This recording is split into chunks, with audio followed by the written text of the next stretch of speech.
Bab ke-492. Menyesal, alien? Perasaan Rebecca langsung saja berubah tidak nyaman saat dia mengenali mobil Dimitri. Tuan Dimitri, mengapa Papa memanggil dia kemari? Gumam Rebecca saat melihat mobil Dimitri keluar dari area parkir apartemen. Hatinya langsung panas. Begitu mobilnya sudah terparkir dengan sempurna, Rebecca bergegas naik ke lantai atas menggunakan lift yang kebetulan pintunya langsung terbuka saat Rebecca menekan tombol naik. Rebecca segera berjalan ke arah kamar pribadi sang papa begitu dia tiba di apartemen Randall Robinson. Ada perlu apa Tuan Dimitri sampai datang ke apartemen papa? Tumben. Tanya Rebecca sambil meletakkan tas tangannya serta barang bawaan lainnya pada meja kecil di sebelah tempat tidur sang papa. Papa yang memanggil dia kemari. Papa memberi tugas kepada Dimitri untuk mewakili Papa selama Papa sakit. Sahut Randall Robinson, terkesan santai dan tidak peduli saat melihat wajah Rebecca berubah muram. Rebecca berusaha menenangkan hatinya agar tidak terbawa emosi setelah dia mendengar tanggapan Randall barusan. Maksud Papa? Tanya Rebecca berusaha meyakinkan apa yang baru saja dia dengar. Untuk sementara, Dimitri akan menghandle tugas Papa dan menjabat sebagai CEO Randall Trading and Building. Papa juga sudah mensosialisasikan jabatan baru Dimitri ini kepada seluruh direktur yang ada di kantor pusat.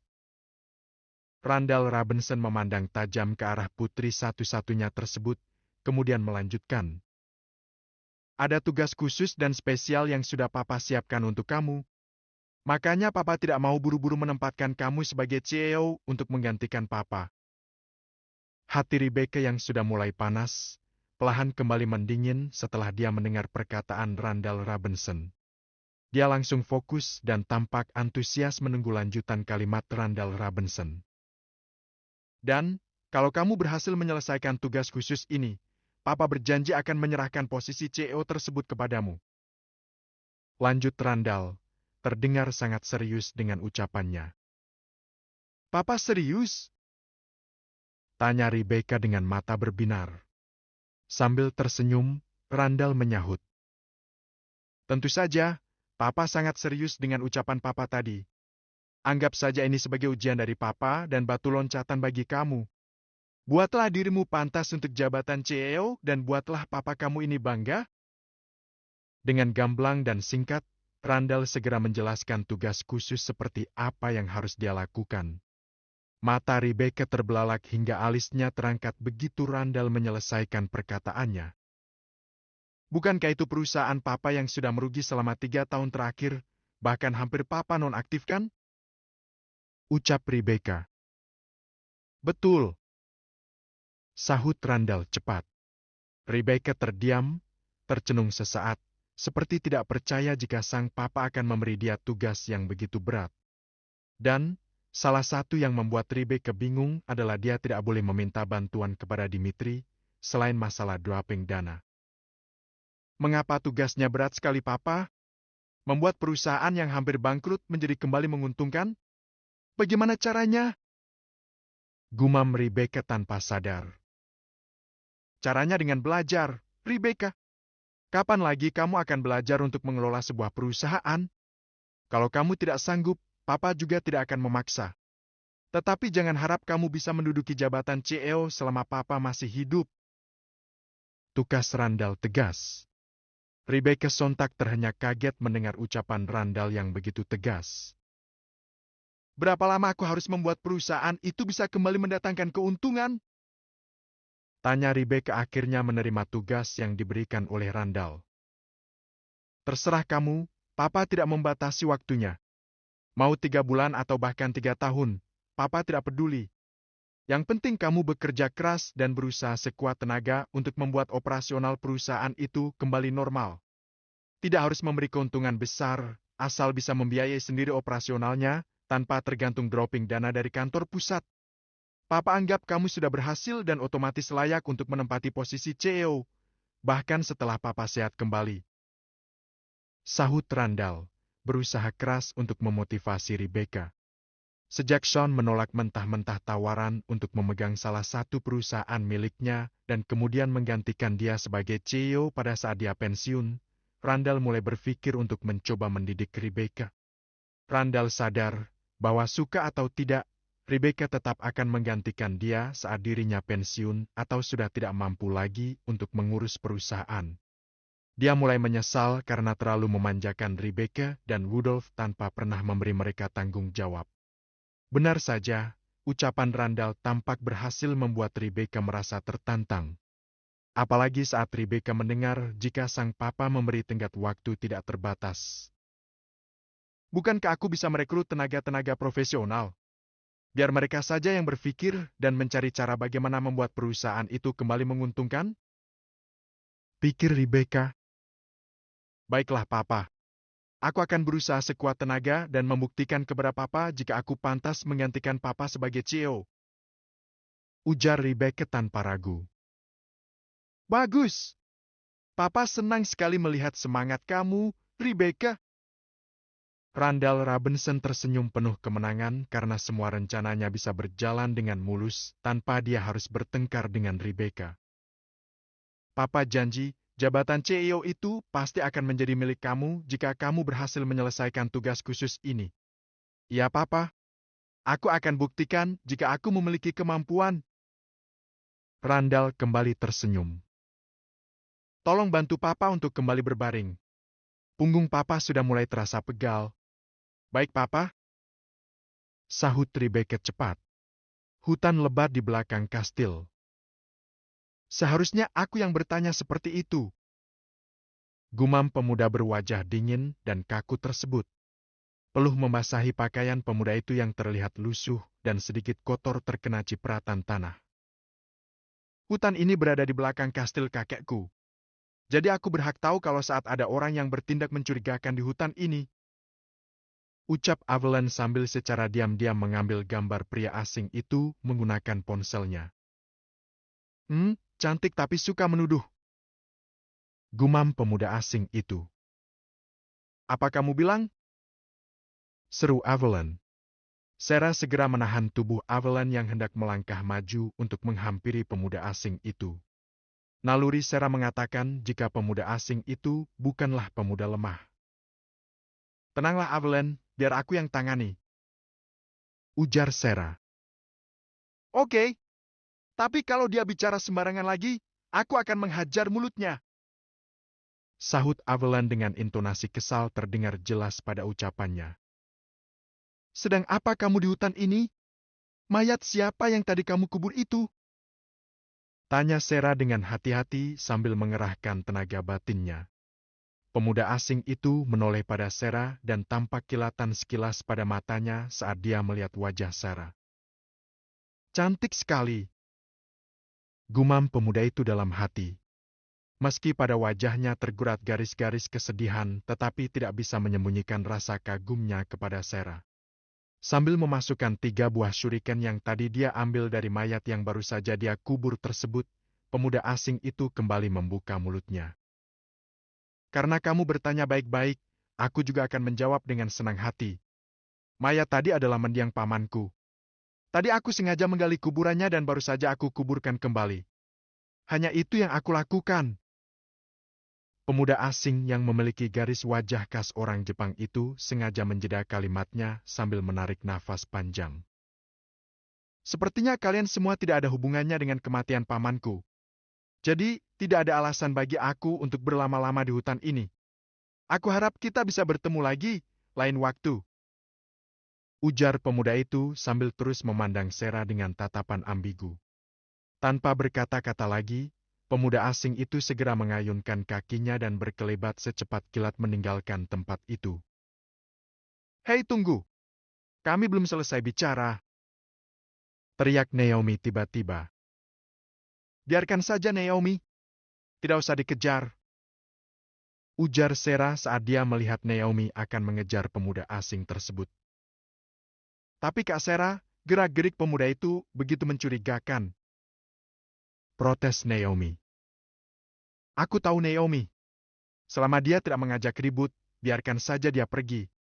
Apalagi kita juga tidak mengenal dia sama sekali. Sahut Sarah sambil tersenyum kecil. Apa yang kamu lakukan, Evelyn? Yasmin memandang Evelyn dengan raut muka bertanya-tanya. Evelyn tersenyum sambil memasukkan ponselnya ke dalam tas tangannya. Mencoba menjadi wartawan investigasi. Siapa tahu foto-foto yang aku ambil tadi bisa jadi petunjuk berharga. Sahut Evelyn sekenanya. Hei, hei, hei, ada-ada saja kamu, Evelyn. Ayo kita kembali ke tempat kuda-kuda kita. Tukas Yasmin sambil terkekeh. Oke, kita harus berjalan lebih cepat agar tidak keburu gelap saat tiba di danau. Sahut Evelyn. Gerakan pemuda tadi lumayan cepat dan gesit. Gumam Sarah dalam hati sambil berjalan mengikuti Evelyn, Yasmin dan Naomi. Sarah tidak bisa menebak lebih jauh lagi karena dia memang tidak tahu sama sekali peristiwa apa yang telah terjadi dalam hutan ini dan apa kaitannya dengan pemuda asing tersebut. Oh ya, mengapa tidak aku coba saja? Gumam Sarah tiba-tiba saat dia melihat ada kilatan beberapa pasang mata agak jauh dari tempat mereka. Ketiga orang gadis cantik yang sedang berjalan cepat di depan Sarah langsung menghentikan langkahnya dan serempak menengok ke arah Sarah.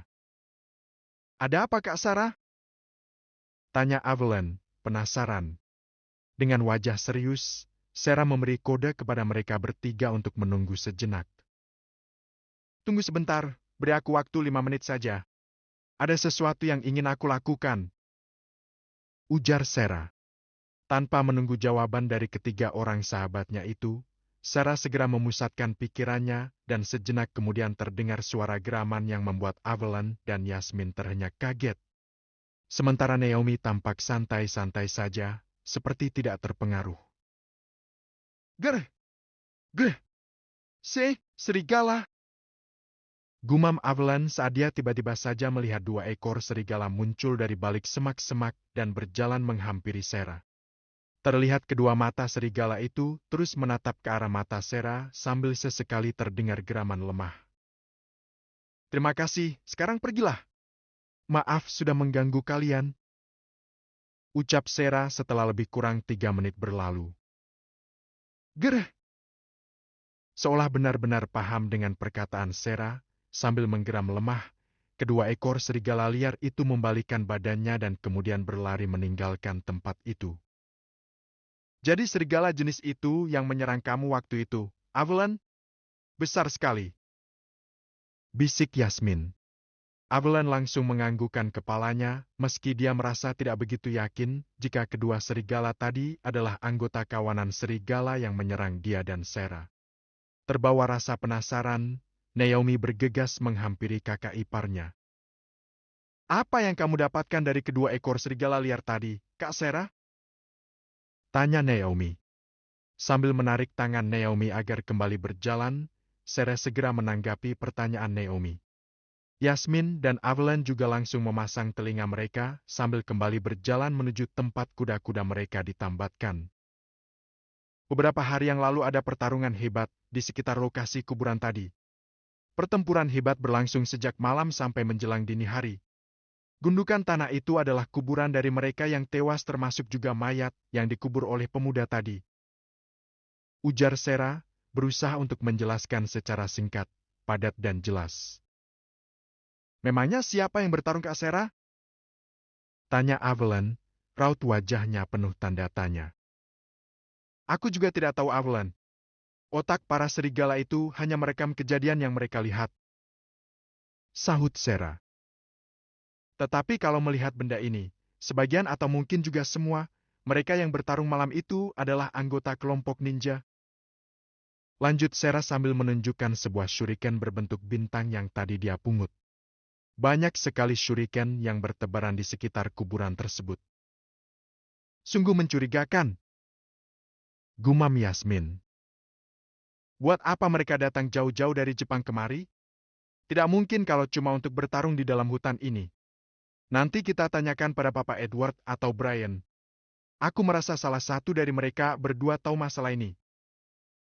Sahut Sarah mengikuti kata hatinya.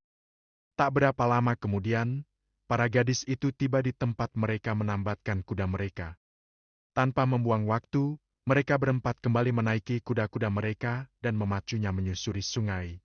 Sementara itu di aula kastil kakek Alexander, mentari terlihat sudah semakin condong ke barat. Bayang-bayang pepohonan tampak menjadi semakin panjang. Satu dua serangga malam mulai keluar dari sarangnya dengan suaranya yang khas dan unik. Mengapa mereka belum kembali juga? Gumam Sean sambil mengetikkan pesan pada layar ponselnya, kemudian mengirimkan pesan tersebut kepada Naomi.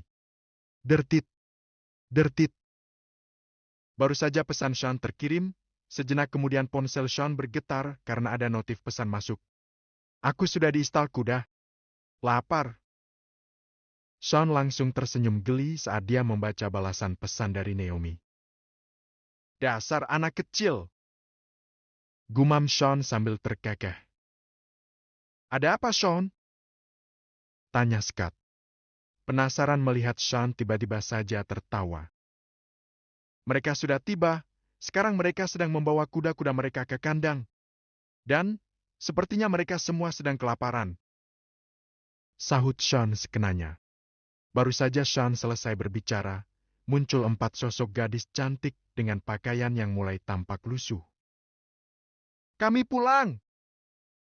Teriak Evelyn bersemangat, mirip anak kecil yang baru saja puas bermain.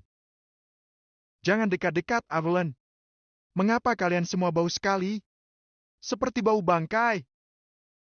Seru Sean tiba-tiba. Apanya yang bau bangkai, Sean? Kalau bau keringat sama bau kandang kuda sih iya.